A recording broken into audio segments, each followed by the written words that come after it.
creators like Mutahar or Wendigoon to collaborate, and eventually he got his big break. In May of 2021, alt-right content creator Wendigoon and Plagued Moth would make a video together collabing, exposing Plagued Moth and his channel to a much broader audience. This collab was necessary for Moth to continue making content because that same year he had switched up his content style a little bit and began to go more in depth on the gore of these certain video topics and even show the gore. Eventually, he decided that this wasn't enough either and went on to record himself live reacting to full videos, blurring them out but letting the audio play unedited, meaning you could still hear whatever was happening in the video. Which you can't show gore on YouTube, and also why would you want to show gore?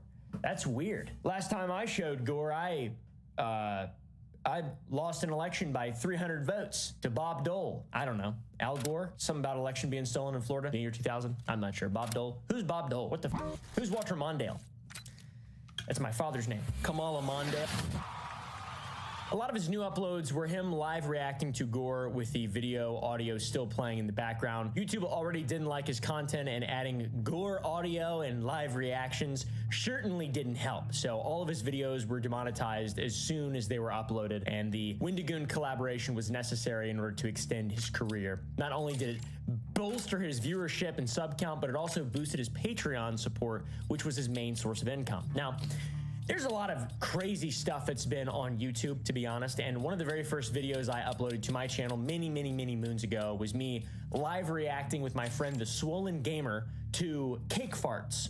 Obviously, I didn't put the video on YouTube, but the farting cake sounds were on YouTube, and that's sort of like my own version of what Plague Moth did, but instead of it being gore, it was a woman farting on a cake, and me laughing jovially with my friend. No victims involved, so slightly different, but, you know, reacting to stuff that's weird, that's not allowed on YouTube, it's an old tale, okay? A tale as old as time itself. In January of 2021, Plagued Moth had 380 patrons, equal to $1,322 per month. Following the collab, as of June 2021, he had 1,332 patrons and made roughly $4,249 per month. And by August that year, he was reportedly making $10,000 a month on his Patreon. He had merch as well, which gave him some decent cash, and things were on the up and up for the Moth, but that unfortunately wouldn't last long.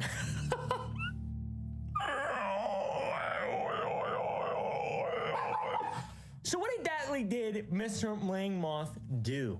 Around the time that he made the switch to reacting to gore, people started to get fairly uncomfortable with him, which is completely fair. It was almost as if he was starting to enjoy the gore a little too much. Furthermore, while reacting to videos of people getting murdered or gored, he made light of the situations, cracked jokes, and even laughed at certain videos. To make matters worse, Moth could often be seen giggling and cracking jokes while he watched people get tortured.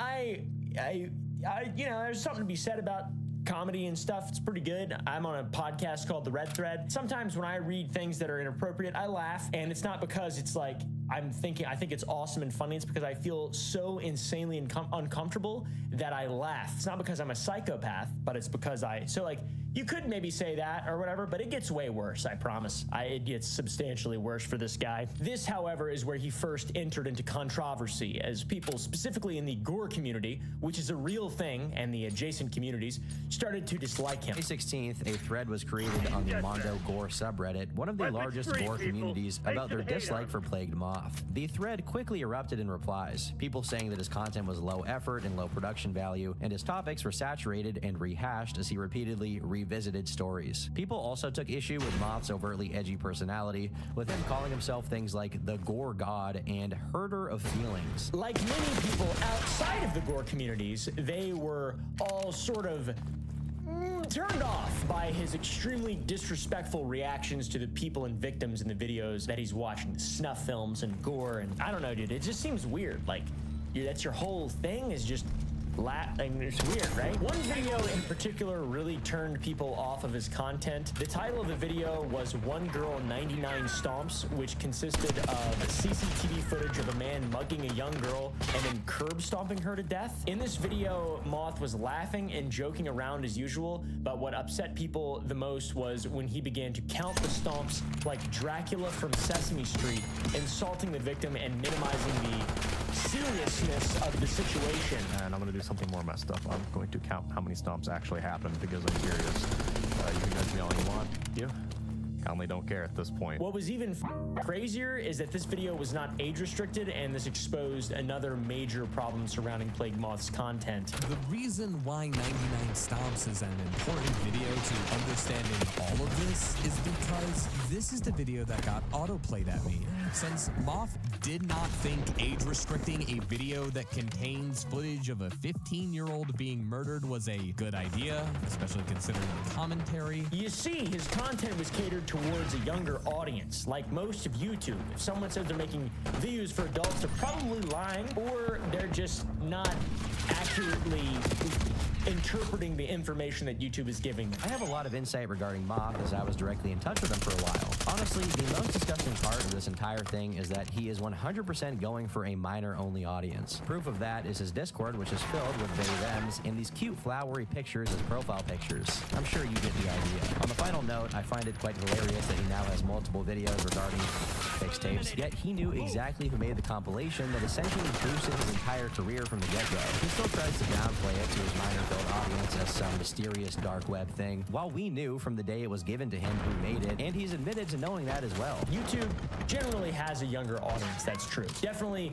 there are content creators who have older audiences, but you gotta do your best to prevent kids from watching your content if it's not appropriate for children. It's very important as a content creator to make that the reality. Just saying, well, it's not for kids, and then uploading stuff that kids literally shouldn't watch doesn't prevent kids from watching it, to be honest. As it turns out, most of Plagued Moth's most gruesome videos were not age restricted, meaning that children had unlimited access to horrific and traumatic content, and even his audience knew this. People need to realize his channel isn't for us seasoned watchers. His target audience is for the younger generation. He did get a lot of stuff wrong at the start, but his channel has grown a lot since. When I was growing up, it was basically impossible to find the backstories behind these videos. PM's channel is dedicated to finding the backstory behind these clips. Hate him if you want, but the youngsters like him. Oddly enough, despite being meant as a compliment and defense of Moth, the implication this makes is possibly far worse than anything anyone else had said. And in order to take some of the heat off, Moth would age restrict a lot of videos and redo the description of the One Girl 99 Stomps video, but that didn't do that much to, you know, undo his sick, perverted mind that people started to see for what it actually was. Very odd. What a strange guy. I don't really know a lot about gore, or sometimes I see shit and then I'm just like, man, I wish I would have never seen that. Nowadays, I just scroll. If anything even remotely looks like it's going to be something that's going to stick in my brain and play on repeat and with me for days or years, I just scroll. I don't give a anymore, dude. It's not worth it. You can't unsee shit. Seems like so. I'm trying to wooey turn my wife around heel. With the publication of this video, people began to dive deeper into Plague Moth's social medias, and they found some fairly horrible things. The first YouTuber to call him out went by the name of Jimmy J Horrortorium, and that was in December 2021. He showed proof of Moth asking for nudes from his followers on Twitter and in his Discord, which is pretty unhinged too. Such as him asking for nudes from his followers and having a channel on his Discord server for the same purpose. Some people claimed that this video expose on Moth is what led him to set the record straight on the Dig Your Roots video, which is incorrect since Jimmy's video came out almost half a year after Moth had already corrected himself. He wouldn't deny these claims, but instead showed that you had to provide ID to prove you were over the age of 18 to be able to access and participate in the channels. As for the accusations that Moth did those things, he made sure to specify in his tweets about it that you had to be over 18 and required people to actually show ID in order to be able to join the nudes channel on his Discord. So this wasn't a situation where minors were being exposed to images they shouldn't have been. If anything, this implication was a classic case of projecting from Jimmy J himself. That's crazy. That is the ultimate just insane thing to do as a content creator, to just straight up farm nudes from your audience. It's okay though. They need to provide it. I made a bot on Discord. All right, I made a bot on Discord. They're not only allowed to send them, they got an ID. All right, because it's not possible to Photoshop a ID and lie, or, you know, whatever. Oh, for some more context, by the way, this guy has a wife and 5 children, and a few months earlier, he was posting about how his daughter needed life-saving treatment for her type 1 diabetes. What kind of husband and father runs a Discord server farming nudes from his fans, he's a scumbag. He's a weirdo scumbag. Really wild. Absolutely cavalier and brazen, I'd have to say. What a brash character. So it's already fairly clear that this man is a scumbag, but what was uncovered next would completely ruin his public reputation and the perception of his fans. If you look at his Patreon, you would see a few tiers. The tier we will be focusing on is tier 2 in the rewards, which are, quote, 100% uncensored gore content, literally access to the full mixtapes, gore clips, and my videos with no restrictions. And that is if you went onto his Patreon and paid $5. You would get access to a folder containing some of the most heinous gore imaginable. Snuff R73 features a really gruesome segment involving Moth and Cold Raven reacting to a baby in a state of agony. And the real cherry on top is that you didn't have to provide any sort of ID at all to access it, unlike his nude farming on his Discord. As we discussed earlier, he was well aware that his content is being watched by younger viewers who are curious about gore online, and with his Patreon, it's a easy street for children to pay $5 and actually see real gore, unlike in his videos, which were censored for YouTube. So yeah, that's a pretty bad, negative, evil business model, I've got to say. It's pretty F tier. Pretty bad, pretty cringe. So with all this new traction occurring in such a short period of time, Patreon was quick to review Moth's rewards and realized that this man was selling gore on their website, which goes directly against their policy because selling gore in general is just kind of bad business practice. It's like selling shark fins, for shark fin soup, but worse, I think. So in July of 2021, his Patreon was temporarily taken down, and because of this, Moth had to email all of his patrons for a little bit before moving the gore to his Discord, which was also filled with underage users. And again, as long as you paid on Patreon, you could get access to the gore channel. He moved his gore distribution from Patreon directly to Discord, which also against their TOS, guys. Also against Discord TOS. Oh, this guy's a dummy. This guy's a dummy. The hell was that?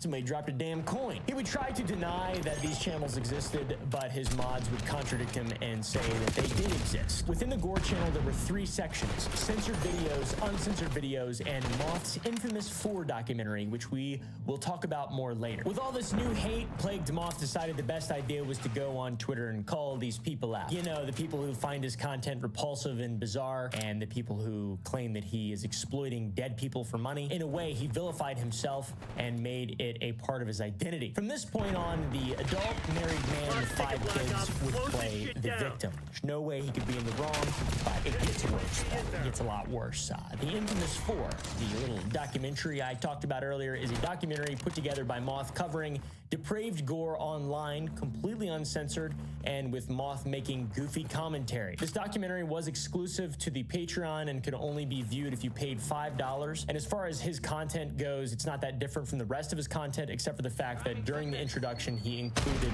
censored snippets from a dark web video called Daisy's Destruction, which is a CSAM video that involves torture and death.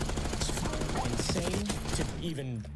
that's ridiculous. He immediately got even more hate, and absolutely rightfully so. He would try to outright deny that he used the footage, but it would be later discovered that his statements contradict each other. In a tweet defending himself, he claimed that he had never seen nor owned the tape, and that the footage used in the documentary was from a 60-minute interview with the creator of the tape. Yet, in a Discord message, he claimed that he had watched it a long time ago on 4chan. According to Scare Theater, this was nearly impossible to find except through a 4chan post, which apparently had a download link to it. Is it possible that Daisy's is accessible on the surface web?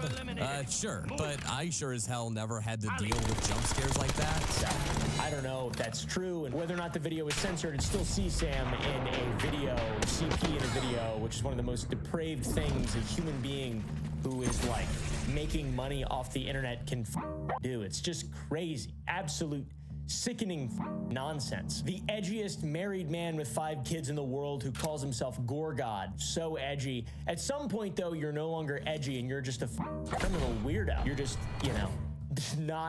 you don't fit in with society at that point. By the way, this instance would not be the only time that Moth was associated with CSAM and child death In 2022, Moth uploaded a series of videos reacting to a child abuse dark web video titled Amber Alert. Following it up by claiming he sent a tip to the FBI about it. I don't really understand how it can be bad enough that he tips the FBI off, but it's not so bad he can't download it from a dark web distributor and then send it to his own audience. Once again, he got in trouble, and his defense for repeatedly showing child endangerment content was that it was not sexualized and that other people do it. There was so much backlash from the child abuse mixtape video that it pushed Moth to make a follow-up explaining why that kind of content is legal and doesn't qualify as child exploitation because it's not sexual. But of course, this isn't a very strong point since there are many people who consume sadist content for gratification. He was clearly developing an audience of actual degenerates, and he was fine profiting off of them. This is a very lazy, stupid way to deflect criticism,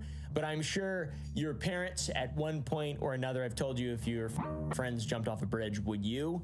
Yes, of course. Other people do it, so I will too, because I am stupid. His argument for this is terrible and shows just how unapologetic he actually is. He doesn't care about logically defending himself. He just wants to make money off gore and jack off to illegal shit. I don't actually know. But by this point, the Plagued Moth does absolutely know that his audience is full of degenerates, and looking at the comments, it is filled with people asking for uncensored stuff and more gore. It's what his audience comes to watch on his channel. And in a YouTube community post, he talked about how he was banned for being a bad boy, but it was actually because he was streaming gore live, which is against Twitch TOS. So yeah, being a bad boy is just being a dumbass, I guess, right, guys? It's insanely obvious that this guy doesn't care at all, and he's just pushing the boundaries of what is allowed because it has gotten him the most fame. And it's not like it's, you know, boobs or saying offensive memes or anything like that. He's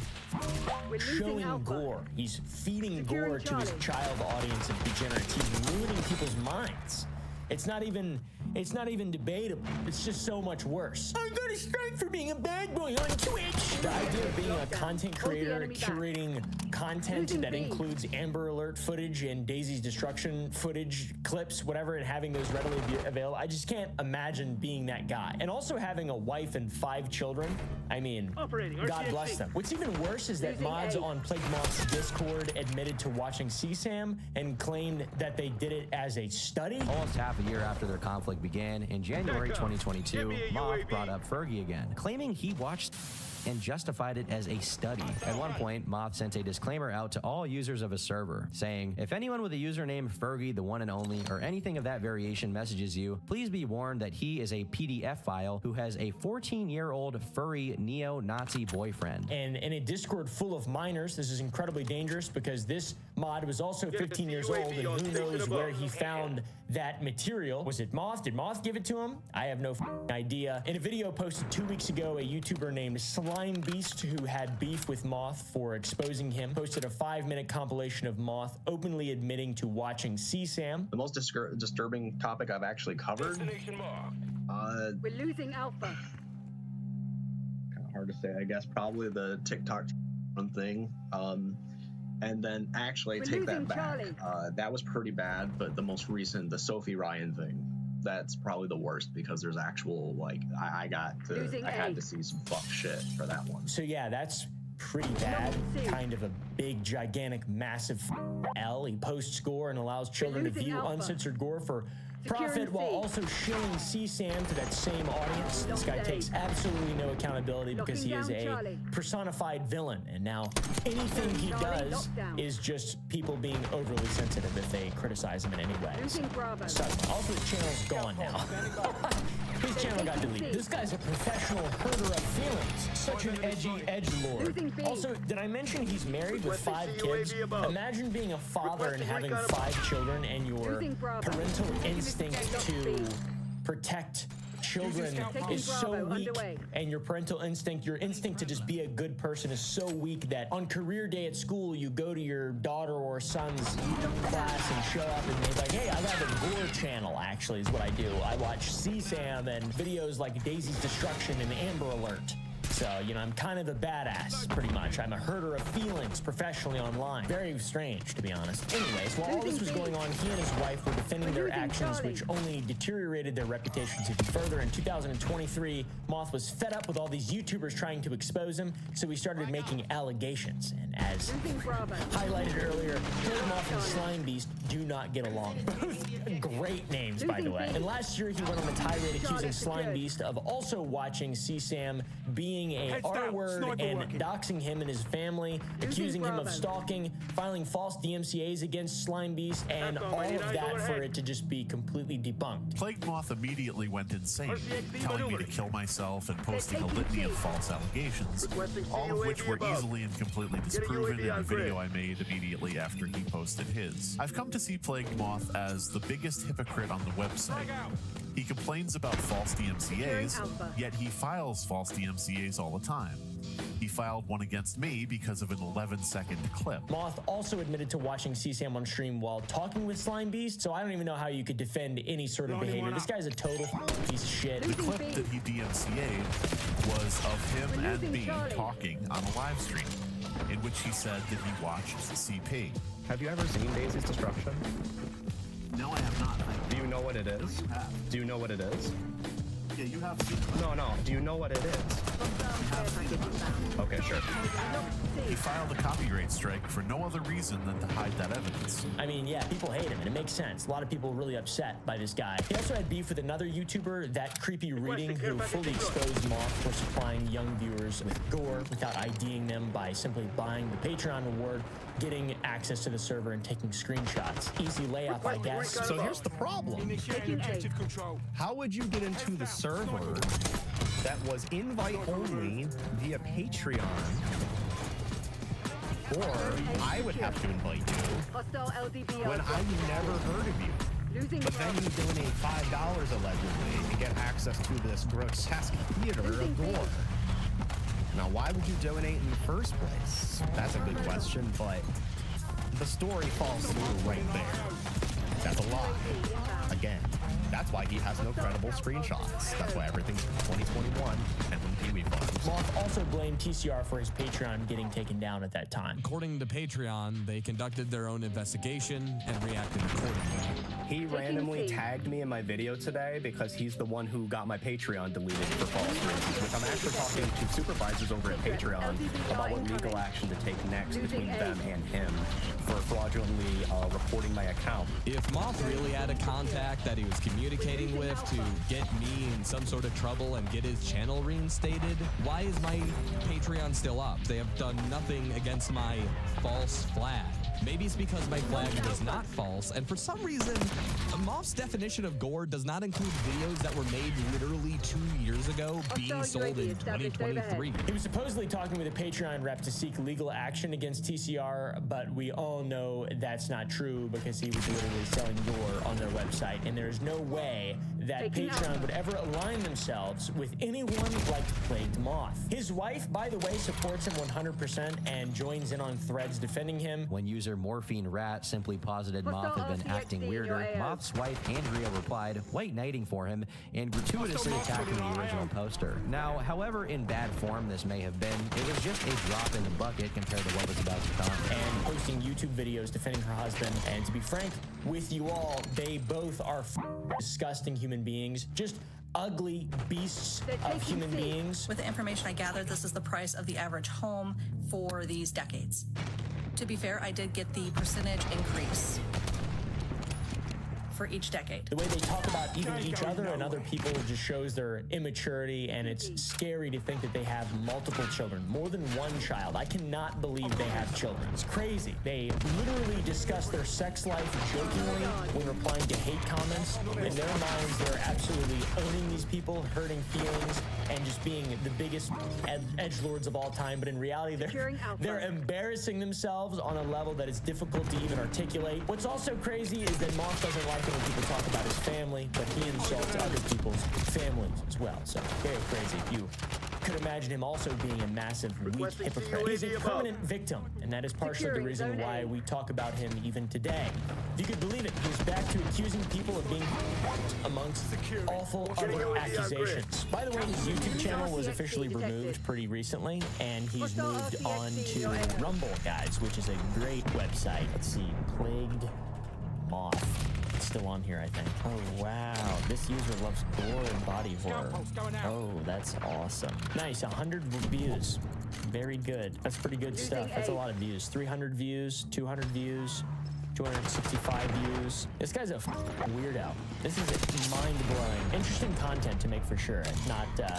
Not that bright of a future, I have to say. Along with Rumble, a lot of these accusations from Plagued Moth have been coming from his Instagram account, because for some reason he still has an Instagram account. YouTube banned his content for coverage of illegal CSIM mixtapes. He called them mixtapes. And his Twitter has been down for quite some time. I think it was still Twitter at the time that it went down. I can't remember though. I don't really care either. This is ridiculous. This guy is weird as fuck. If you look through his recent posts, you can see that this man's world is entirely collapsing and just falling in on itself. He's struggling to pick up the pieces. He's just lying about people now. His whole career is just lying about people now and watching horrible shit. It's an odd grift. It's a very, very odd grift, I have to say. He's just throwing out accusation after accusation, hoping that one will stick so he can drag as many people down with him as possible. But I don't think anyone else is going to go down with him. I don't know. Yeah, allegedly, he's been creating fake accounts to craft narratives to paint people as like this guy's Spindling, but it's not fooling anyone. I mean, what's the point? Why not just go get a real job, or I don't know. Are real jobs hard to get? I don't know, actually. I'm not sure if Plagued Moth will ever face any legal repercussions for his actions online. There's a lot of evidence against him showing that he is a horrible person, and he's watching shit that is just like illegal, and he's got shit on his hard drive that absolutely is illegal. Him and his wife are horrible people who shouldn't be on the internet, but obviously that's not a legal thing. If you're a dumbass and a bitch, then, you know, that's not a crime. Yet. Maybe Trump will make it illegal. We can only hope. Maybe the best thing we can hope for is for him to entirely be deplatformed, which I don't think is possible because Rumble doesn't ban anyone. But as soon as they realize maybe that he's like putting CSIM stuff on their platform, maybe they will, because I don't think they like that. I don't think any social media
media platform likes people who publicly talk about CSIM and the enjoyment of it and watching it. So Moth is not on Patreon anymore, but if you check his link tree, you'll find that he has a Cameo and 2 links to websites similar to Patreon. And looking at the rewards, you'll find tiers still that are very similar to the ones that he had on Patreon that give the buyer full Discord access and access to his Dropbox, where he will ship you uncensored videos. The main difference is that now supporters must be 18 up in order to support him, and this pretty much acknowledges that he knows that what he was doing was absolutely wrong, and now he is trying to lessen the damage by having it be 18 and up, trying to mitigate liability for his future, because it's a very, very liability riddled thing he's doing. This is dangerous. This is not a sustainable business model. So now when he's selling gore to people, it's 18 and up, even though it wasn't when he was at his peak with his large young audience. By the way, have I mentioned he has fallen off so hard that it is difficult to once again articulate it? So yeah, good riddance to that guy. Anyways, guys, if you want to see completely uncensored videos, go to the Gump Club and sour.gg to buy some candy. By the way, when we say uncensored, we don't put anything, I say in videos. That's what's uncensored, or like a meme or something. Nobody puts anything. That's not normal. This is not normal. Anyways, thank you guys for watching. I appreciate you, and I'll see you in the next video. From ripping off skits word for word. Good morning, everyone, and welcome to this online class. Click present when I call your name. All right, everyone, welcome to your first day of online class. Now, when I call your name, click the space bar so I know you're present. Jack? Okay. Peter? Okay. Charles? Lexi? Alex? To straight up stealing others' videos by disguising it as a quote reaction video.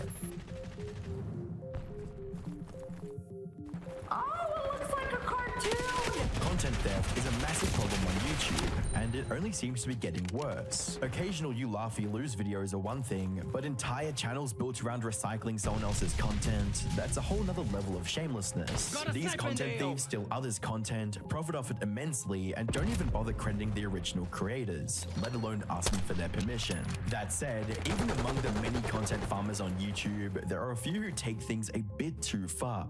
Hi, I'm the Internet Anarchist. I create weekly YouTube documentaries